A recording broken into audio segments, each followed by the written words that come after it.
এবিএমছৰ কেন্দ্ৰীয় সমিতিৰ সিদ্ধান্ত মৰ্মে তামোলপুৰ জিলা এবিএমছই কেন্দ্ৰীয় সমিতিৰ সহযোগত তামোলপুৰ জিলাৰ জ্যেষ্ঠ আৰক্ষী অধীক্ষক ডাঙৰীয়াক আমি সাক্ষাৎ কৰিছোঁ। সাক্ষাৎ কৰি তামোলপুৰ জিলাৰ বিশেষকৈ দাৰকুচি, চিকনিবাৰী, সন্দিগড়, বিয়াপাৰা, চেনিমাৰা, আপোনাৰ এইফালে বৰবিলা, দৰংগা, কুমাৰীকাটা, ডিমিলাপাৰ আদি অঞ্চলত যি মুকলিভাৱে যি জুৱা খেল প্ৰচলন হৈছে আৰু বিভিন্ন ধৰণৰ যি জুৱাই চানি ধৰিছে, এই জুৱা খেল বন্ধ কৰিবলৈ দাবী জনাইছোঁ। আৰু আপোনালোক নিশ্চয় জানে যে ৰঙিয়াৰ পৰা আৰম্ভ কৰি তামোলপুৰলৈকে ড্ৰাগছ কৰা বাহৰ এটা ট্ৰেনজিট কেম্পৰ দৰে এই অঞ্চলটো ব্যৱহাৰ হৈ আছে। ৰঙিয়াৰ সন্দিগড়, ৰঙিয়াৰ ওচৰৰ একেবাৰে নিকটৱৰ্তী তামোলপুৰ জিলাৰ সন্দিগড়, আপোনাৰ বিয়াপাৰা, দৰংগা, দাৰকুচি, চিকনিবাৰীত আজিৰ তাৰিখত মুকলিভাৱে বিভিন্ন ধৰণৰ ড্ৰাগছৰ প্ৰচলন হোৱা বুলি আমাৰ বিভিন্ন আলোচনা চলিছে। তো এই সামগ্ৰিকভাৱে এই গোটেইখিনি সমাজত সংঘটিত হৈ থকা এই অপৰাধিক, অসামাজিক, কুসংস্কাৰপূৰ্ণ এই ধৰণৰ কাম কাজ বন্ধ কৰাৰ দাবীৰে আমি আজি এখন ডিটেইল মেমৰেণ্ডাম জিলাৰ জ্যেষ্ঠ আৰক্ষী অধীক্ষক ডাঙৰীয়াক আমি প্ৰদান কৰিছোঁ। জিলা আৰক্ষী অধীক্ষক ডাঙৰীয়া তথা তামোলপুৰ জিলাৰ আৰক্ষী বিভাগৰ উচ্চপদস্থ বিষয়ববীয়াসকলৰ সৈতে আমি এখন বৈঠকত মিলিত হৈছোঁ। আমাক প্ৰতিশ্ৰুতি দিছে যে আৰক্ষীয়ে যথোচিত আইনী ব্যৱস্থা গ্ৰহণ কৰিব। চাওক, আমি এবিএমছই হওক বা সভ্য সমাজৰ কোনো ব্যক্তিয়ে অপৰাধক কেতিয়াও জাতি, ধৰ্ম, বৰ্ণ, ভাষাৰ তুলাচনীত জোখা নাই।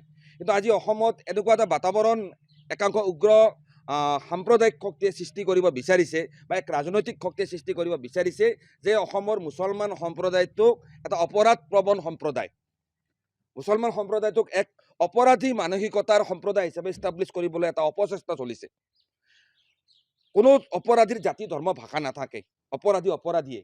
কিন্তু আজি এবিএমছই জন্মলগ্নৰ পৰা ধাৰাবাহিকভাৱে আমাৰ সংখ্যালঘু মুছলমান সমাজখনৰ পৰা এনেকুৱা ধৰণৰ অসামাজিক কাম কাজসমূহ বন্ধ কৰিবলৈ আমি ধাৰাবাহিকভাৱে চেষ্টা কৰি আহিছোঁ আৰু এই কথা সৰ্বজন বিদিত।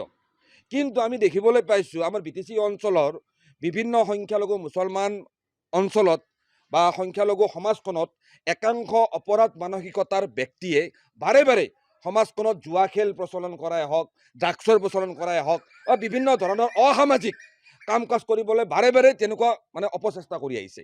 আমি এবিএমছয়ে সেই অপৰাধ অসমৰ তথা BTC অঞ্চলৰ সংখ্যালঘু মুছলমান সমাজত থকা সেই 2-3জন বা একাংশ অপৰাধ মানসিকতাৰ ব্যক্তিক স্পষ্টভাৱে সকীয়াই দিছোঁ যে আজি আমি আপোনালোকৰ বিষয় উল্লেখ কৰি আমি তামোলপুৰ জিলা আৰক্ষী অধীক্ষক ডাঙৰীয়াক এই ক্ষেত্ৰত ব্যৱস্থা ল'বলৈ দাবী জনাইছোঁ।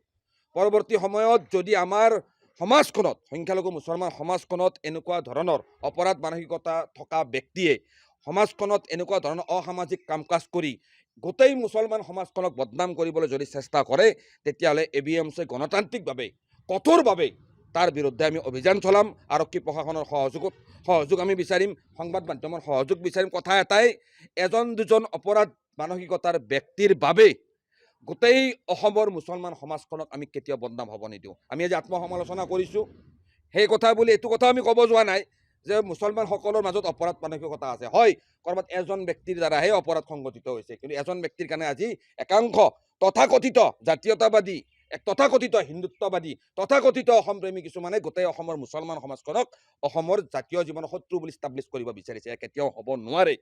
অসমত দীঘলীয়া সময় অসমত আমি দেখিবলৈ পাইছোঁ যি উগ্ৰপন্থাৰ সমস্যা, বিভিন্ন বোমা বিস্ফোৰণৰ ঘটনাসমূহ কিন্তু কোনো মুছলমানে সংঘটিত কৰা নাছিল। মহাত্মা গান্ধীক কোনো মুছলমানে হত্যা কৰা নাছিল, ইন্দিৰা গান্ধীক কোনো মুছলমানে হত্যা কৰা নাছিল, ধেমাজিত কণ শিশুক বোমা বিস্ফোৰণ ঘটাই কোনো মুছলমানে হত্যা কৰা নাছিল। আৰু আজি নিশ্চয় আপোনালোকে চাব, আজি বাতৰি কাকত মেলি চাব, তাত যিসমূহ অপৰাধ সংঘটিত হৈছে তাত প্ৰতিটো জাতি জনগোষ্ঠীৰ মানুহ অপৰাধত জড়িত হৈ আছে। তৎসত্ত্বেও আপোনালোকে দেখিব যে আজি অসমৰ একাংশ দল সংগঠন চিলেক্টিভ হৈ পৰিছে। চিলেক্টিভ যদি কোনোবা অপৰাধত মুছলমান জড়িত আছে, তেতিয়াহ'লে ঢোলে ডগৰে ৰাজপথলৈ উলিয়াই আহি প্ৰতিবাদ কৰিছে। আমি কৰিছোঁ প্ৰতিবাদ, অপৰাধে। কিন্তু যেতিয়া কোনোবা অইন সম্প্ৰদায়ৰ ব্যক্তি এজন অপৰাধত লিপ্ত হয়, তেতিয়া সকলো ফালে নীৰৱতা। চিলেক্টিভ, এনেকুৱা ধৰণৰ চিলেক্টিভ আচৰণৰ বাবে অসমৰ যিটো ছ'চিয়েল ফেব্ৰিক, সামাজিক গাঁথনিটোৰ ওপৰত কিন্তু প্ৰভাৱ পৰিছে। আমি এবিএমছ আশাবাদী যে আগন্তুক দিনত জাতি, ধৰ্ম, বৰ্ণ, ভাষা নিৰ্বিশেষে সমগ্ৰ অসমীয়া সমাজখন, গোটেই অসমবাসী ৰাইজ ঐক্যবদ্ধ হৈ অসমৰ পৰা এনেকুৱা ধৰণৰ অপৰাধিক বা অমানৱীয় কুসংস্কাৰ, অসামাজিক কাম কাজসমূহ আমি দূৰ কৰিবলৈ সক্ষম হ'ম।